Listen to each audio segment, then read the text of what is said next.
galerinha do quinto ano! Já estamos na nossa 15ª semana de estudos em casa.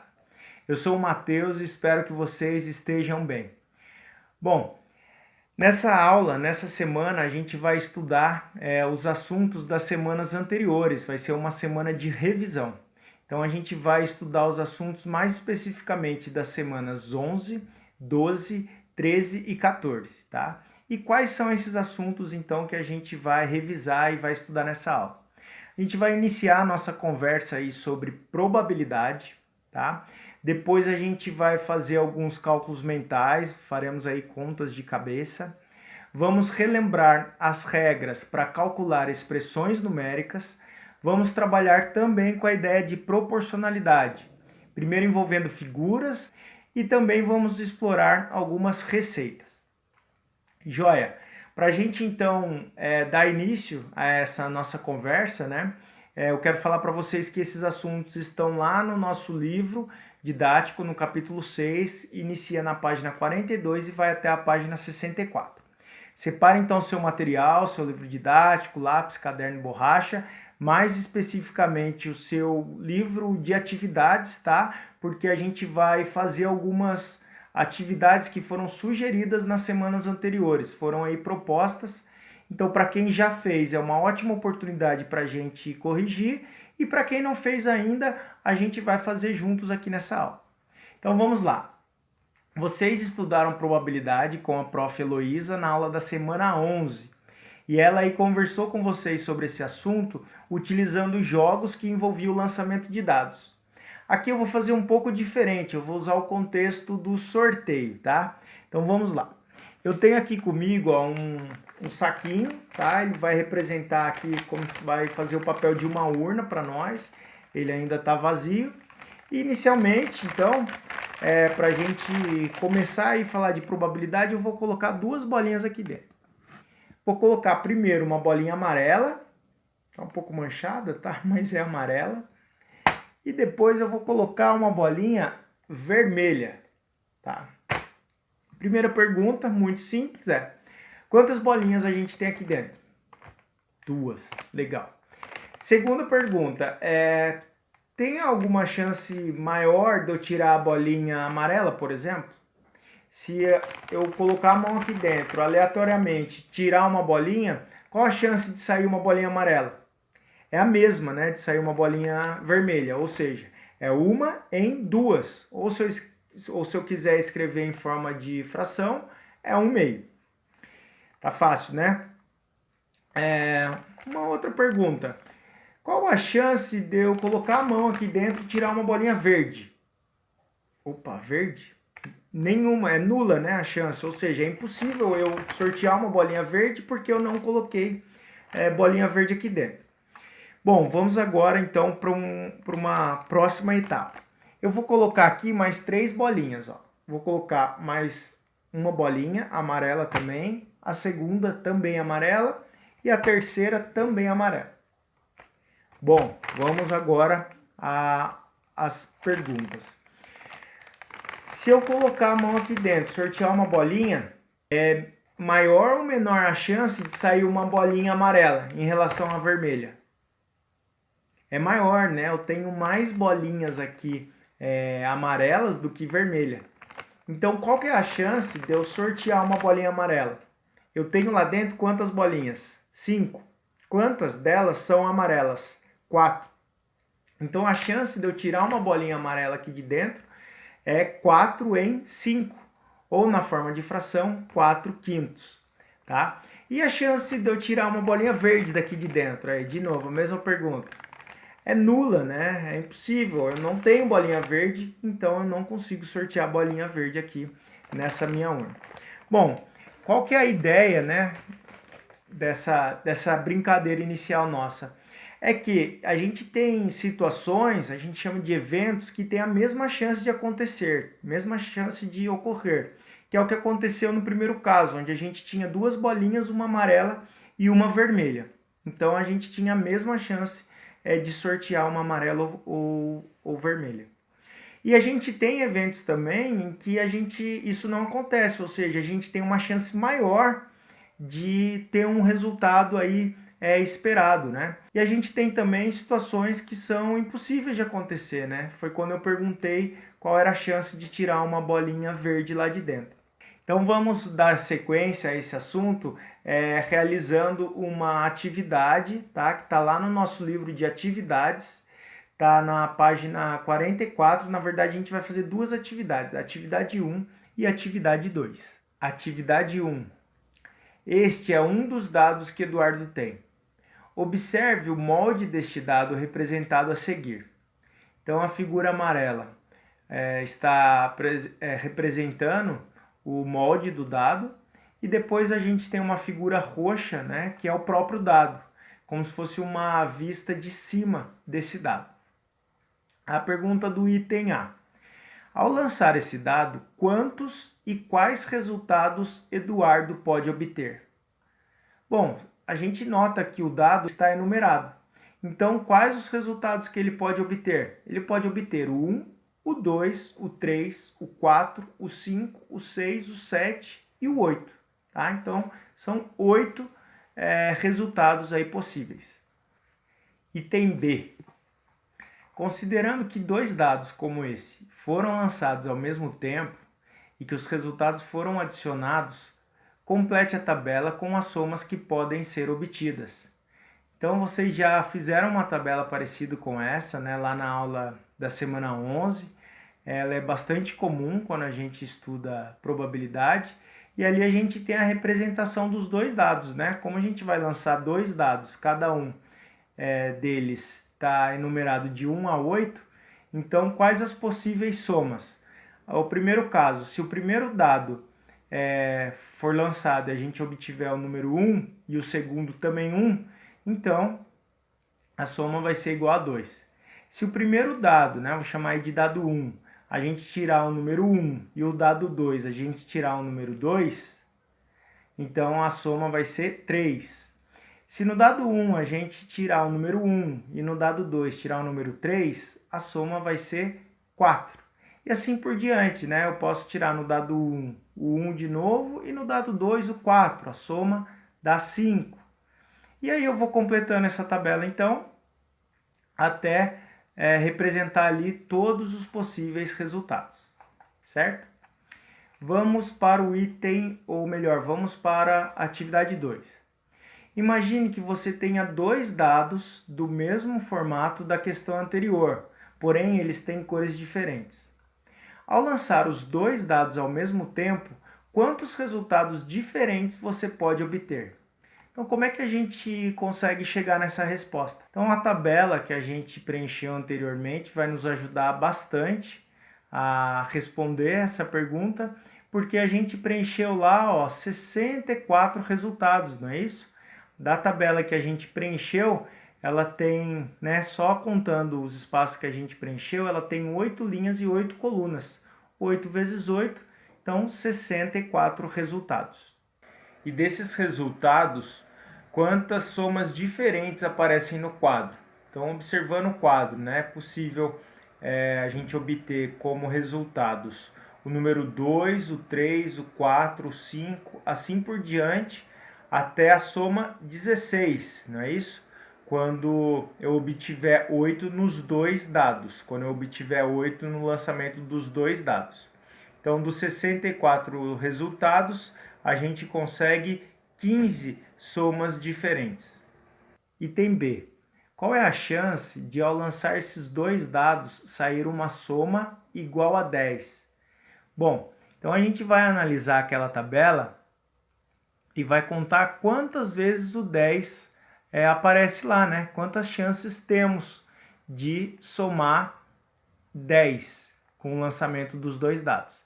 Então a gente tem 1, 2, 3, 4, 5, 6, 7. 7 chances em 64. Escrevendo na forma de fração, 7/64. Depois a outra pergunta, né? No lançamento de dois dados, qual a chance de sair um número maior que 12? Bom, então a gente vai ter que analisar esse pedaço aqui da tabela, estão vendo? E se a gente contar quantas chances a gente tem de sair um número maior que 12, são 10 em 64, ou 10/64. E por fim, qual a chance de sair um número menor que 8? Então a gente vai analisar esse pedacinho aqui da tabela, contando ali os possíveis resultados, né, menores do que 8, a gente tem 21/64. Vamos agora falar de cálculo mental. Primeiro é importante a gente saber que o cálculo mental é diferente daquele cálculo que a gente faz no papel, daquela conta armada. Vamos para um exemplo prático. Vamos realizar aqui o seguinte cálculo: 436 mais 388. Se fizéssemos esse cálculo no papel, a gente colocaria, né, um número embaixo do outro, eles alinhados, e iríamos começar pela casa das unidades, depois dezena e centena, certo? Bom, aqui mentalmente eu vou trazer uma outra estratégia. Vamos fazer o seguinte: a gente vai somar primeiro as centenas, depois as dezenas e por fim as unidades. Então veja lá, 436 mais 388. Somando primeiro as centenas, eu tenho 400 mais 300, né? 400 do 436 e 300 do 388, que resulta em 700. Agora as dezenas, eu tenho 30, né, mais 80, que resulta em 110, certo? Bom, então os 700 mais os 110 dá 810. Bom, então a gente somou o quê? 430 mais 380, não é isso? A gente só somou a centena e a dezena. O que falta a gente somar? As unidades. Então, somando 6 com 8, resulta em 14. Então, os 810 que a gente já encontrou mais 14, resulta em 824. Bom, e para que a gente possa explorar o cálculo mental e aí desenvolver algumas estratégias, vamos lá para a atividade 7 do livro de atividades, na página 48. Descubra o segredo e calcule mentalmente os números que completam as sequências abaixo. Escreva qual é o segredo em cada item. Então, item A. Eu tenho primeiro 604, depois vai para o 615, o número seguinte é o 626, e aí então a gente tem que descobrir os próximos 3 números. Bom, a gente tem algumas estratégias para resolver, né, ou para descobrir qual é esse segredo. Eu vou aqui, por exemplo, né, fazer o seguinte cálculo. Como eu estou vendo 604, o primeiro número, e depois vai para 615, eu vejo ali que a casa da dezena está somando uma dezena, né? Então eu vou primeiro somar 10 com 604 para ver se chega perto, se chega próximo do número seguinte. Então 604, fazendo mentalmente, mais 10, por que eu escolhi o 10? Né? Porque o 10 é fácil da gente somar de cabeça. Então 604 com mais 10 dá 614. Opa, chegou bem próximo, né, do número seguinte. O número seguinte é 615. Como ainda falta 1 para chegar no 615, então ao invés de eu somar 10, eu vou somar 11. Então 604 mais 11 chega em 615. Vamos ver se esse padrão se mantém? Se eu somar então 11 com 615, tem que chegar no 626.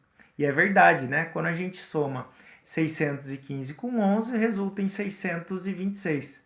Agora ficou fácil da gente encontrar os próximos 3 números. Vamos somar 626 com 11. Somar com 11 é fácil, né? Basta a gente ali acrescentar uma dezena e acrescentar uma unidade. Então, resulta em 637. 637 mais 11, 648.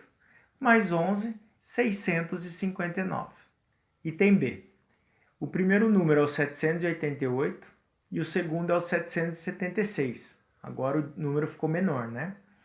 O próximo a gente tem que descobrir, depois vem o 752, para depois vir o 740 e o último a gente tem que descobrir também. Então vamos lá.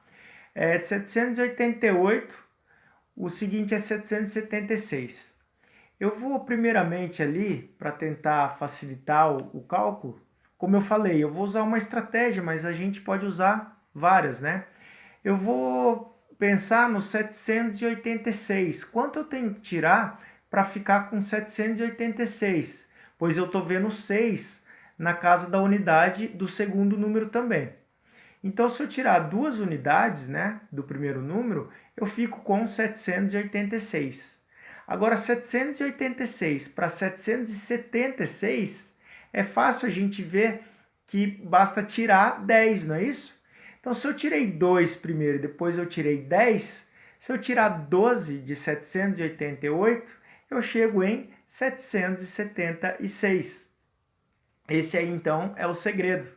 776 menos 12 é igual a 764.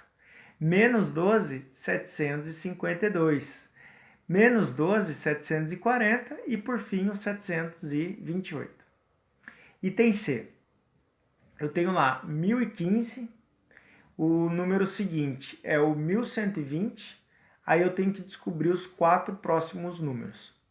Bom, vou fazer algo parecido com o que eu fiz lá no item B. Eu tenho 1015.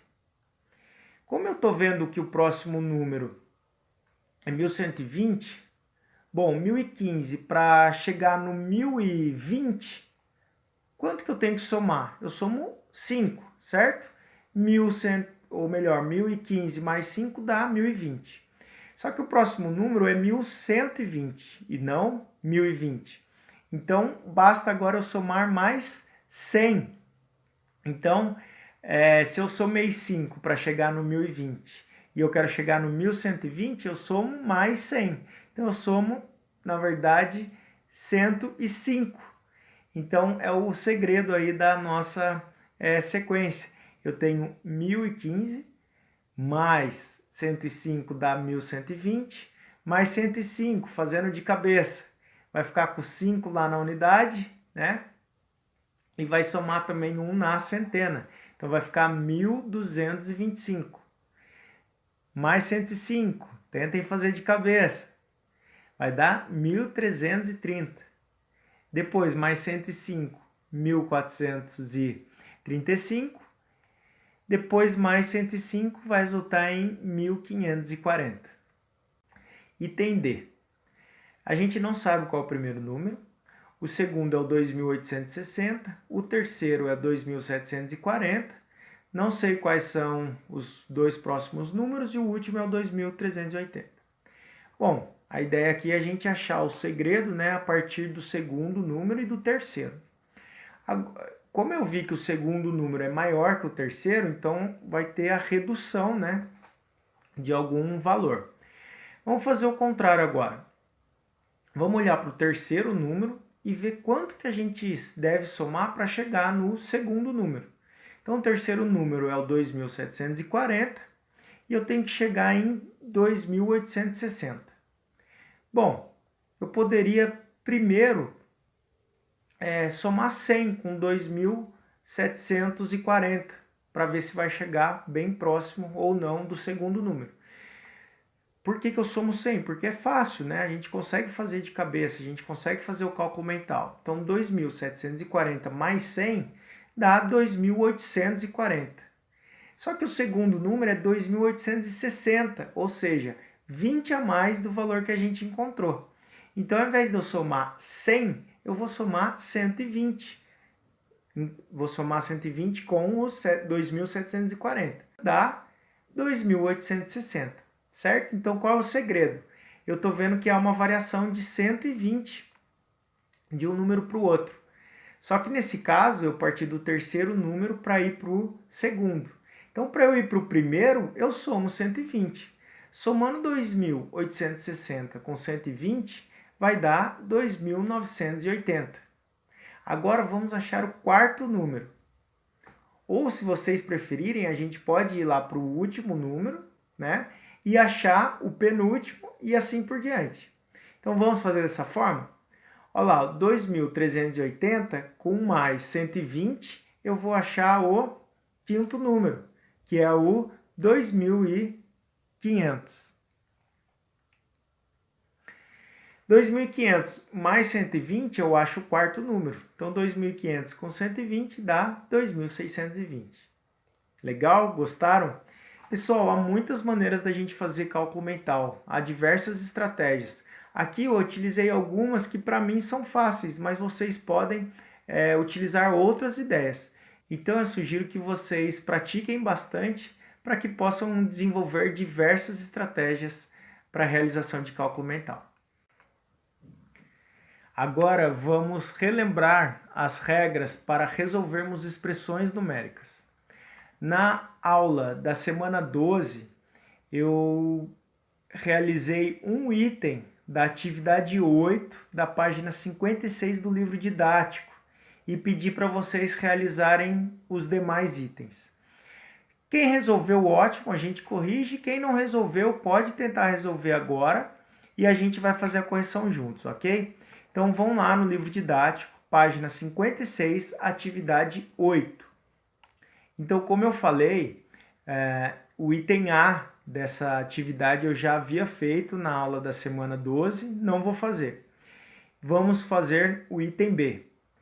Reparem que o item B já apresenta parênteses, né? Vocês lembram? Quando aparece o parênteses, a gente tem que resolver primeiro o que está entre os parênteses.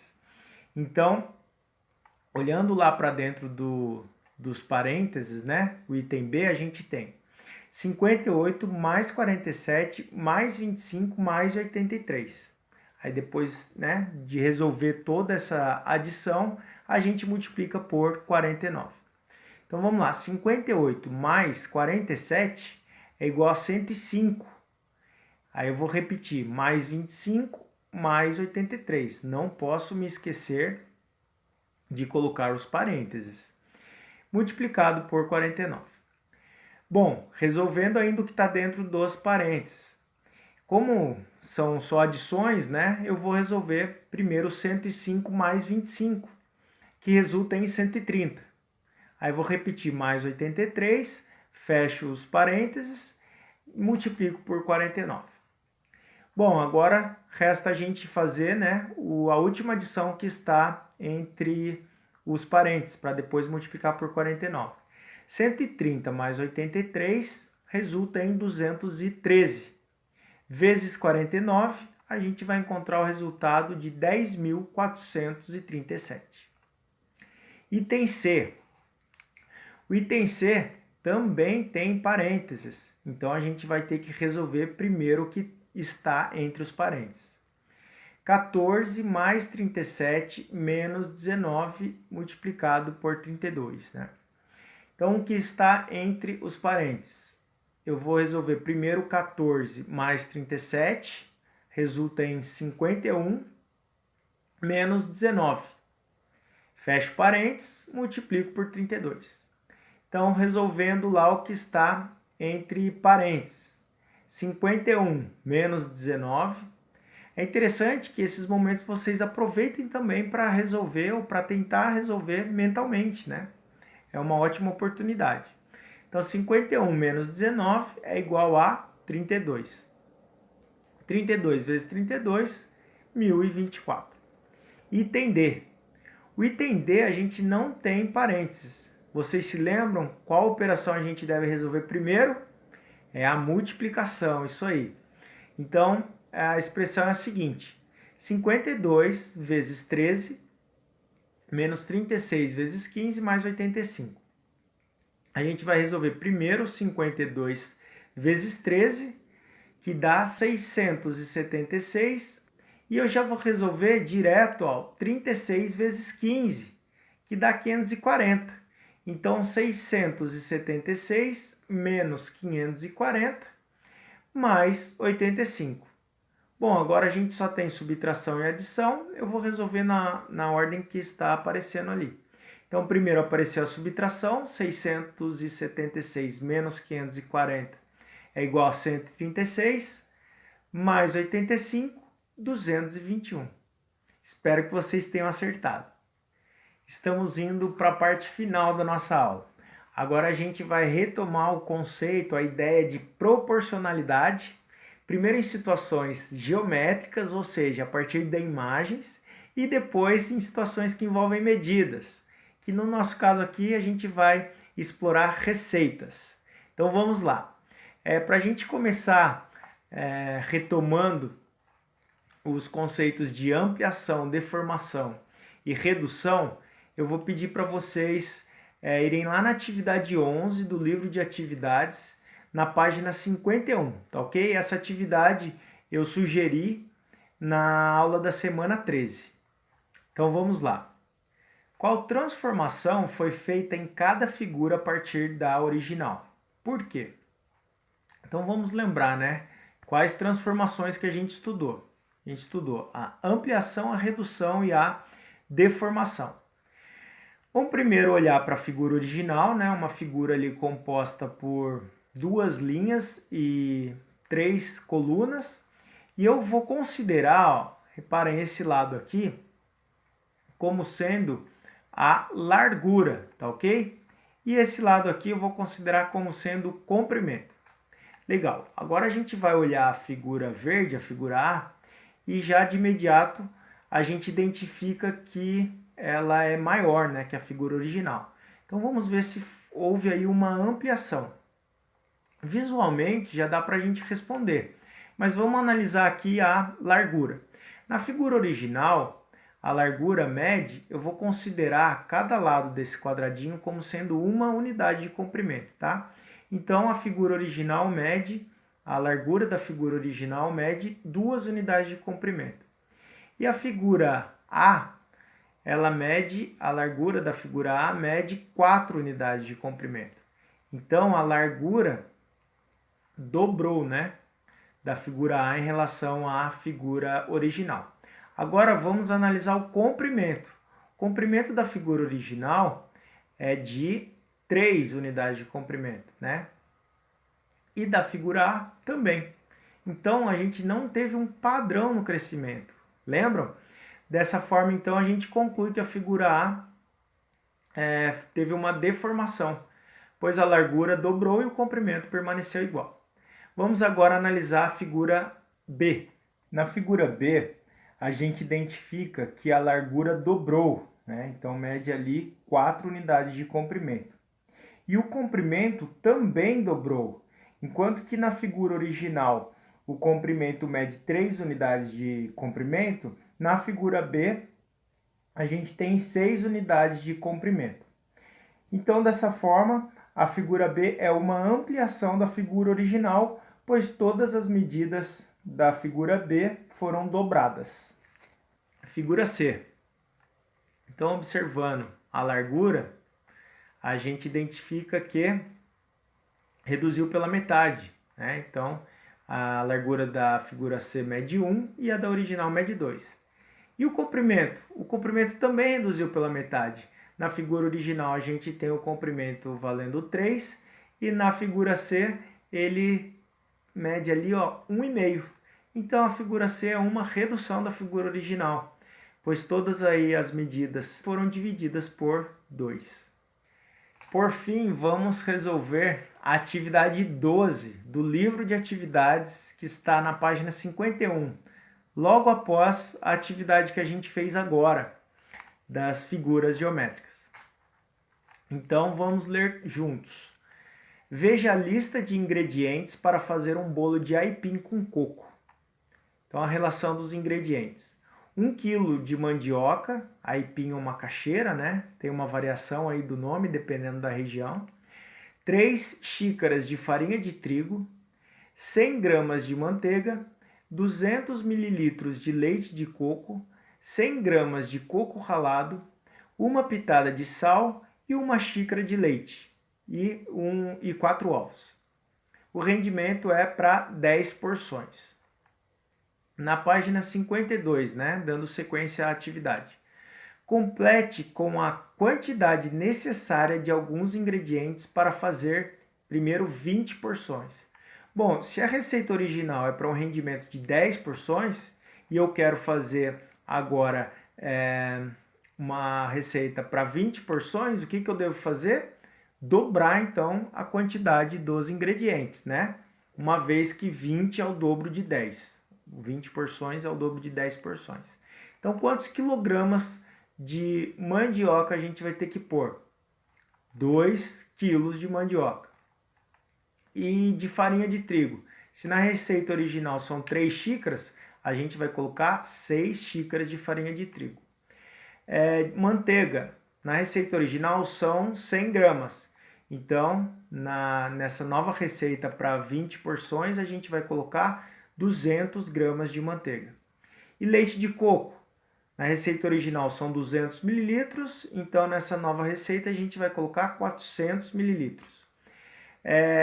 Vamos colocar 200 gramas de coco ralado, 2 xícaras de leite e 8 ovos. E agora, para a gente fazer uma receita com rendimento de 30 porções. 30 é o triplo, né, de 10. Então, se a receita original rende 10 porções e eu quero fazer uma receita para 30 porções, então eu tenho que triplicar os ingredientes. Então, vamos lá. Quantos quilogramas de mandioca a gente vai precisar? 3. Quantas xícaras de farinha de trigo? Na original são 3, né? 3 vezes 3, 9 xícaras de farinha de trigo. Quantos gramas de manteiga? 3 vezes 100, né? Então, 3 vezes 100 dá 300 gramas de manteiga. Quantos mililitros de leite de coco? 600. E quantos gramas de coco ralado? 300. Quantas xícaras de leite? Então, na original, a gente tem 1 xícara de leite, 3 vezes 1, 3.